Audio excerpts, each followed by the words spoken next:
ఓం నమ శివాయ. భారత్ మాతాకి జై.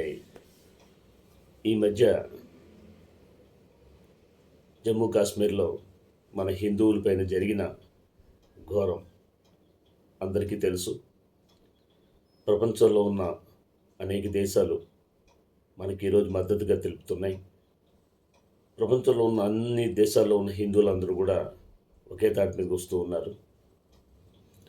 ఈ సందర్భంలో మన నరేంద్ర మోడీ గారు కఠినమైన నిర్ణయాలు 5 తీసుకున్నారు. ఈ పాకిస్తాన్కి ఇప్పుడైనా ఖచ్చితంగా బుద్ధి చెప్పకపోయినట్లయితే రాబోయే రోజులు ఇంకా ప్రమాదం జరగవచ్చు అన్న ఉద్దేశంతో 5 నిర్ణయాలు తీసుకునేటప్పటికీ పాకిస్తాన్ గడ్డ వణుకుతూ అక్కడున్న ఈ తీవ్రవాదుల నాయకుడట, మోస్ట్ వాంటెడ్గా కూడా ఉన్నాడంట సయీద్. వాడు ఏమంటున్నాడు, అక్కడ పాకిస్తాన్లోనే నిలబడి బహిరంగంగా ఏం మాట్లాడుతున్నాడు, సింధు నది నీళ్లు ఆపేస్తే నా నరేంద్ర మోడీ గారు ఊపిరాపేస్తావా?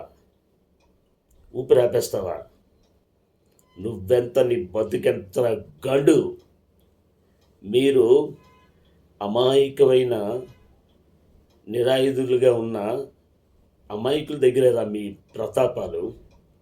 లుంబిని పార్క్ దగ్గర, గూగుల్ చాట్ దగ్గర, తాజ్ హోటల్లో ఉన్న వాళ్ళ దగ్గర, కాశ్మీర్లో విరహార యాత్రకు వచ్చిన వాళ్ళ దగ్గర, వీళ్ళ దగ్గరే కదా మీ ప్రతాపం. దమ్ముంటే మేము వస్తాం, మీరు రండి అని యథార్థంగా కొట్టేసుకుందాం రండి. అది మగాడుతనం అంటే. ఇది గాండుగలు చేసే పనులు రా ఇవి. అరే లోఫర్, అరే స్వర్గ బచ్చ, టచ్ చేస్తావా నువ్వు? మీ బతుకులు ఎంత, మీరెంత? మీ మొత్తం కలిపితే పాకిస్తాన్ 35 కోట్లు.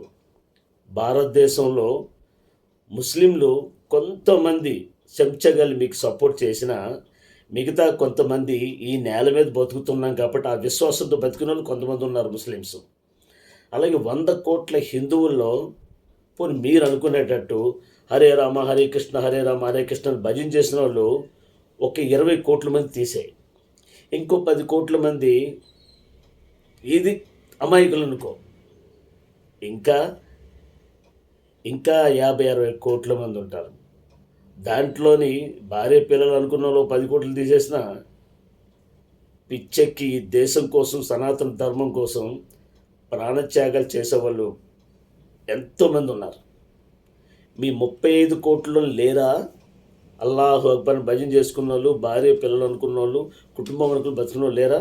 ప్రతి ఒక్కడు కూడా ఇందులో ఉన్నాడా? అందులోని కూడా ఉన్నారు.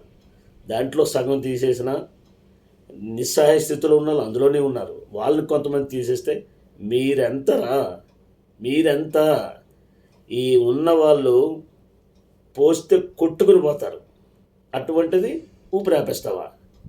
ఏం చూసుకుంటావు నువ్వు మాట్లాడేది? నీకు దమ్ముంటే ధైర్యంగా డైరెక్ట్గా వచ్చి మాట్లాడితే అది మగాడుతనంరా.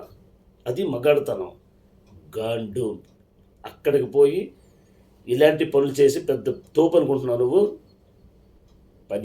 ఇలాంటి పనికిమాలి ఏదో వాళ్ళకి తగిన బుద్ధి చెప్పాలంటే ప్రతి ఒక్క హిందువు కూడా ఈరోజు ఐక్యం అవ్వాలి. అవుతున్నారు కూడానే.